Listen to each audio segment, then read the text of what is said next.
नमस्कार। आज हम हिंदी व्याकरण की प्रथम कक्षा शुरू कर रहे हैं और आपके हिंदी साहित्य की कक्षाएं अनवरत चलती रहेगी।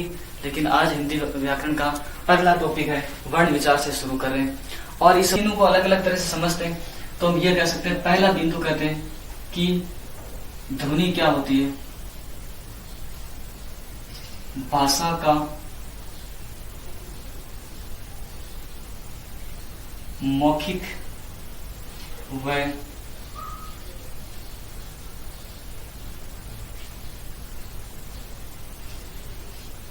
उच्चरित रूप। भाषा का मौखिक व उच्चरित रूप ही ध्वनि होता है। वर्ण किसे कहते हैं?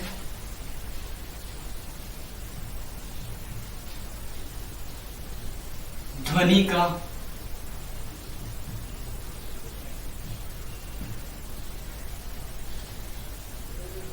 लिखित रूप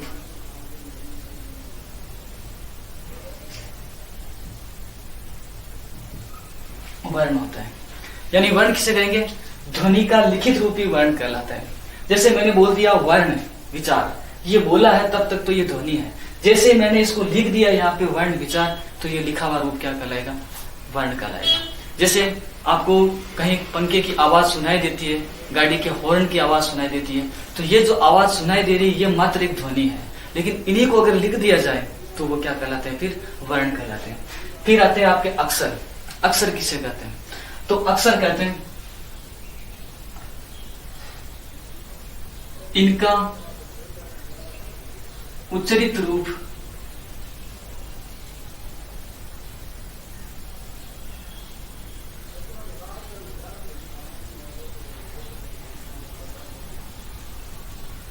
एक झटके से चर्चा करेंगे।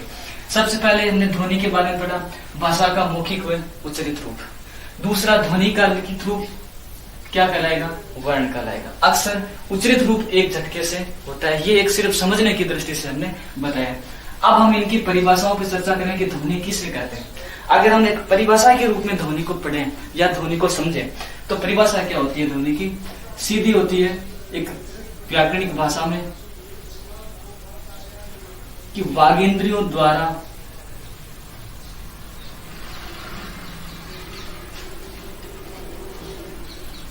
उत्पन्न कंपन या नाद जिसे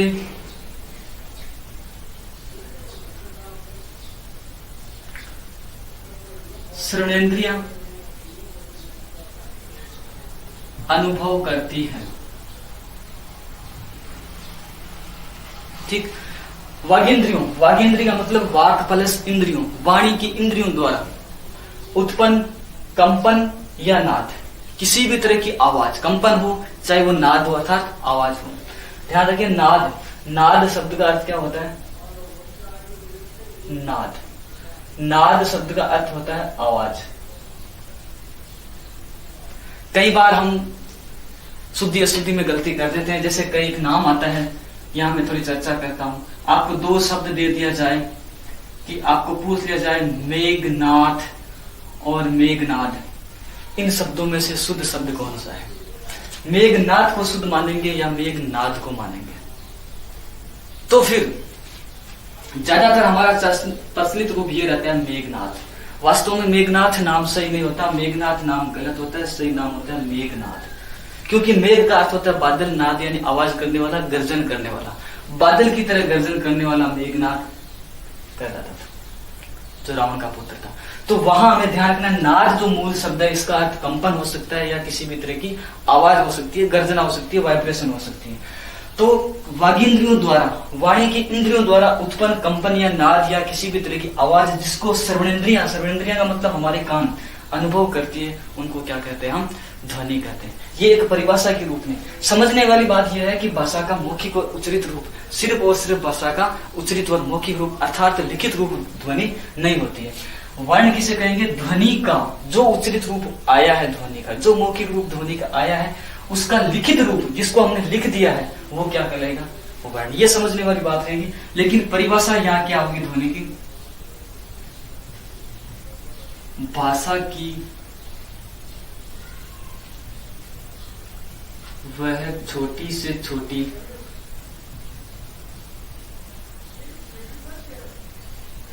इकाई जिसे और अधिक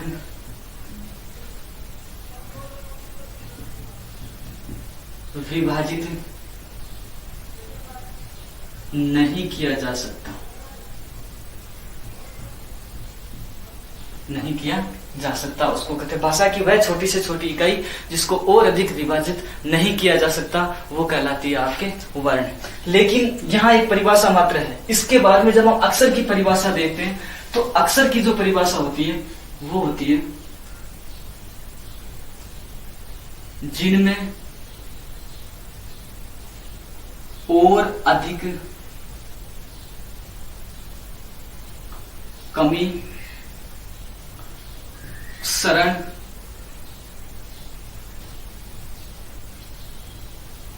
नहीं कर सकते,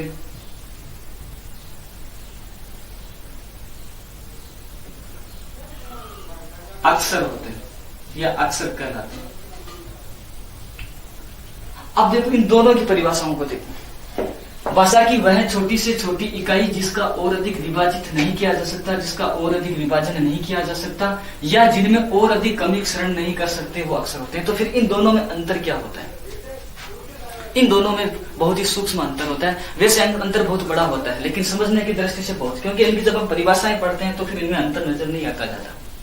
तो ध्यान से देखें, ध्वनि, ध्वनि के बारे में सीधी स्पष्ट है कि इसका कोई लिखित रूप होता ही नहीं है।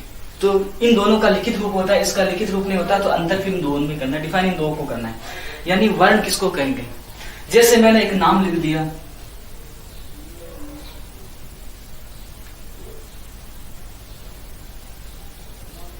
कमल, ध्यान से सुनना, नाम है कमल। इस कमल में 3 वर्ण है, क, मैं और ल। वर्ण कितने हुए? 3। और इसमें जब हम अलग अलग करते हैं, क को हमने ऐ से अलग किया, मैं को हमने ऐ अलग किया मैं का, और ल का हमने ऐ अलग किया। तो ये जो अलग रूप आया है, अब इसका और अधिक विभाजन हम नहीं कर सकते, इसका और अधिक विभाजन हम नहीं कर सकते। कमल जो नाम है इसका हमने क, मैं और ल 3 वर्णों में विभाजित कर दिया। अब इसके बाद में इसको 6 ध्वनियों में विभाजित कर दिया। देखो कमल में 3 वर्ण है और 6 ध्वनियां हैं, क्योंकि ध्वनि में सारी चीजें देखी जाएंगी, चाहे वो स्वर हो चाहे व्यंजन हो। तो जिनमें और अधिक कमी नहीं कर सकते, तो क, मैं, ल, इनमें से अगर हमने मैं को अलग कर दिया, ल को अलग पढ़ा, क को अलग पढ़ा, तो इसका कोई अर्थ नहीं निकलेगा। तो भाषा की वह छोटी से छोटी इकाई जिसका और अधिक विभाजन नहीं किया जा सकता, यानी विभाजन तो हम कर सकते हैं लेकिन आखिरी सीमा तक आ जाते हैं, फिर और अधिक विभाजन नहीं कर सकते। लेकिन अक्षर किसे कहेंगे? यहां थोड़ा ध्यान रखना। सेम यही उदाहरण ले लेते हैं। तो फिर कमल में 3 वर्ण है, 6 ध्वनियां हैं, तो अक्षर कितने हैं? तो कमल खुद ही अक्षर है, तो फिर कमल अगर यदि अक्षर है तो फिर शब्द क्या होते हैं? तो ध्यान रखें, एक अक्षर की विशेषता होती है कि इनका उच्चरित रूप एक झटके से होता है, अर्थात कमल शब्द का ऐसा रूप जिसका उच्चारण हम एक झटके से करें। ध्यान रखें, अक्षर की एक विशेषता होती है, अक्षर का जो भी शब्द होता है उसका अंतिम स्वर मान्य नहीं होता है, उसी को हम अक्षर मानते हैं। जैसे हमने शब्द लिखा कमल, अब इसमें ल में अंतिम में ए है, जैसे क में ए है, मैं में ए है, उसी तरह ल में भी ए है। लेकिन यदि मैं इसको हलंत कर दूं तो फिर ये अक्षर कहलाएंगे, क्योंकि हलंत जो रूप होता है, अगर ल में हलंत कर दिया तो हम फिर कमल का उच्चारण कमल नहीं करेंगे, कमल ल को जल्दी बोलने का प्रयास करेंगे, क्योंकि उसमें से हम अंतिम ए को मान्य नहीं करेंगे या अंतिम स्वर को मान्य नहीं करेंगे। तो ये जो उदाहरण होता है ये किसको कहते हैं? अक्षर। जैसे एक नाम हमने लिखा बलात्, इसका और अधिक विभाजन किया जा सकता है, बै, ला और तय, तो ये वर्ण हो गया। मैंने सिर्फ बोला है बलात्, ये ध्वनि है, इसका लिखित रूप ये बलात्, तो ये 3 वर्ण एक साथ लिखे, इसका विभाजन किया जा सकता है, तो फिर ये वर्ण है। तो वर्ण कब है ये? जब मैं बै को अलग लिखूं, ला को अलग लिखूं, तय को अलग लिखूं, तो ये वर्ण है। तो अक्षर कब है? इसका अंतिम स्वर हलंत है, तो बलात् नहीं बोलेंगे, बलात्। तय को जल्दी बोलने का प्रयास करेंगे, क्योंकि इसमें जब हम कार शब्द जोड़ेंगे तो जो ये नया नाम बनता है बलात्कार, तो कहने का अर्थ क्या हुआ, इस अक्षर से एक शब्द का निर्माण हुआ है। तो अक्षर की जो खासियत क्या होती है और वर्ण की खासियत क्या होती है, इनमें जो सूक्ष्म अंतर हमने पढ़ा कि जैसे हम ये कह सकते हैं कि तीन वर्णों का, तीन वर्णों का या चार वर्णों का एक शब्द है, इनको अलग अलग करते हैं तो ये वर्णों में विभाजित होता है। हमने लिखा पाठशाला, पा ठ सा ला, ये अलग अलग वर्ण है।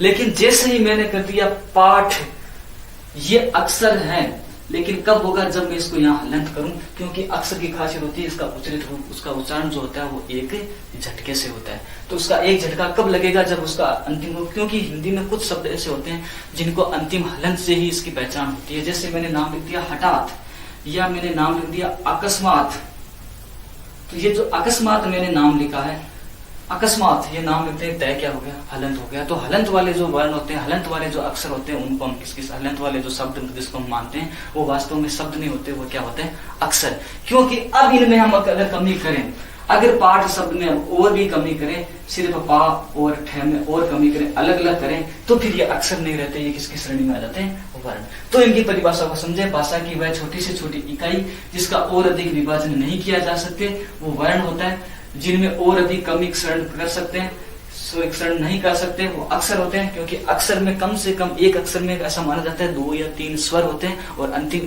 स्वर मान्य नहीं होता है। अब इनके हम उदाहरण से देख सकते हैं। देखो, पहले हमने जो 2 बिंदु डाले, भाषा का मुख्य रूप, ये समझने की दृष्टि से है, इसको आप ये मान सकते हैं, इन चीजों से हम समझे।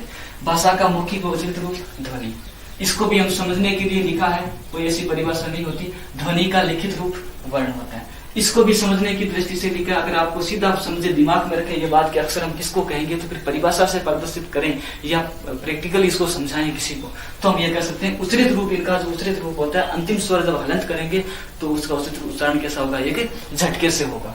इसी तरह से परिभाषा की अगर बात करें, ये समझने की दृष्टि से बिंदु लिखा था, ये हमने परिभाषा की दृष्टि से लिखा। इसकी ध्वनि की परिभाषा वागेंद्रियों द्वारा उत्पन्न कंपन या नाद, जिसे श्रवणेंद्रिय अनुभव करती है। नाद का अर्थ आवाज, जैसे मैंने वेगनाथ का उदाहरण बताया था। भाषा की वह छोटी से छोटी इकाई जिसका और अधिक विभाजन या विभाजित नहीं किया जा सकता, वो वर्ण कहलाएंगे। अक्षर किन्हें कहेंगे, जिनमें और अधिक कमी क्षरण नहीं कर सकते, क्योंकि अगर उनमें हम और अधिक कमी क्षरण करेंगे तो पूरा जो अक्षर का अर्थ है वो अर्थ नहीं रहेगा, इसमें अर्थ से तात्पर्य नहीं रहेगा। अर्थ का मतलब ये नहीं, क्योंकि अगर भाषा की सबसे छोटी इकाई पर चर्चा करेंगे तो इसको हम और विस्तार से पढ़ेंगे। अब हम इनके आखिरी बात पर चर्चा कर लेते हैं, हम उदाहरण की। अगर उदाहरण की बात करें, अक्षर का कोई उदाहरण, सॉरी ध्वनि का, तो ध्वनि का कोई उदाहरण नहीं होगा, क्योंकि ध्वनि का क्या होगा, मौखिक रूप होता है, उच्चरित रूप होता है। इसी तरह से हम अगर वर्ण का उदाहरण लें, तो वर्ण का उदाहरण होगा, जैसे मैंने नाम लिख दिया, अभी हमने जैसे तक कलम नाम लिख दिया, तो क, ल और मैं अलग अलग लिख दिया, ये वास्तव में अलग अलग क्या है, वर्ण है। क वर्ण, ल वर्ण और म वर्ण। अब अगर अक्षर का उदाहरण करें या लिखें, तो एक शब्द लिख सकते हैं हठात। ये तय जो अंतिम हलंत है, ये वास्तव में हलंत जो होता है, अंतिम, उसका अंतिम जो हलंत होने का मतलब इनका उच्चरित रूप एक झटके से होता है। क्योंकि एग्जाम में जो क्वेश्चन पूछा गया है कई बार कि किन वर्णों का, किन ध्वनियों का उच्चारण एक झटके से होता है, तो आपका उत्तर क्या होगा, अक्षरों का। अक्षरों का उच्चारण सदैव किससे होता है, एक झटके से होता है। अब अगले बिंदु पे आते हैं। अगला बिंदु रहेगा वो ये रहेगा कि भाषा की इकाई को लेकर रहेगा कि भाषा की सबसे छोटी इकाई कौन सी होती है।